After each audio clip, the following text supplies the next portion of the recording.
You know, a couple of hours ago, I had a chance to speak with Senator Rick Scott about that teenager's death. That's one of the things we talked about. He actually toured the shelter a few days ago and was critical of the federal government for not knowing more about the teenager's condition.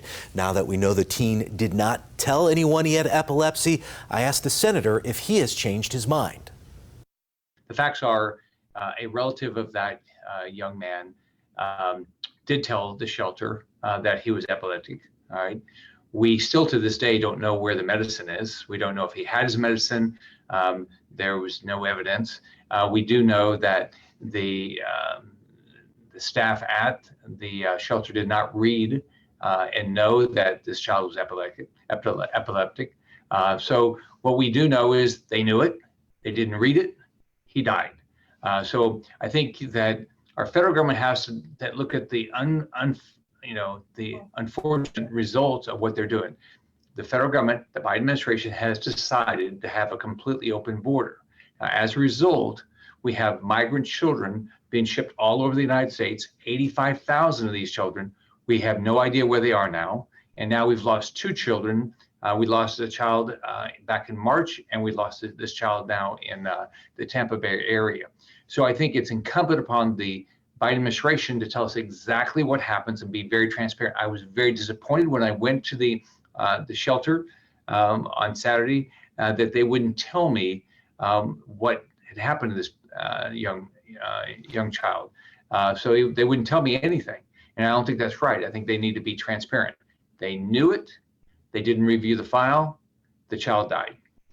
Considering what you just said, how do you feel about the state legislature here in Florida allocating millions of dollars to continue the migrant relocation program, essentially going into border states or maybe even Florida and sending those people to other states and that are not border states? Well, I know if I was sitting, I was just in Del Rio, Texas, on the border. I've been to the border 3 times since Biden took office, and I've been to the border once when Trump was in office.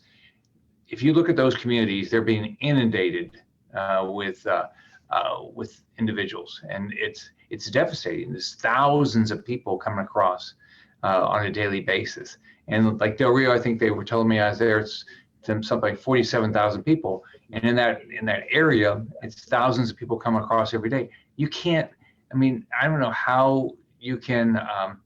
I don't know how these communities cope with the needs of the people, because they need shelter, they need food, they need water, they need medical care, and so I think that what governors are doing around the country is they're saying that we can't afford to provide this care. And it's like, I know when I talk to mayors, they want to take care of people, but I mean, they just know that the local resources, they can't afford it. So in our next hour, I'll talk to Senator Scott about a bill he just wrote that has to do with protecting children from social media artificial intelligence. He'll explain what that means in just a little bit.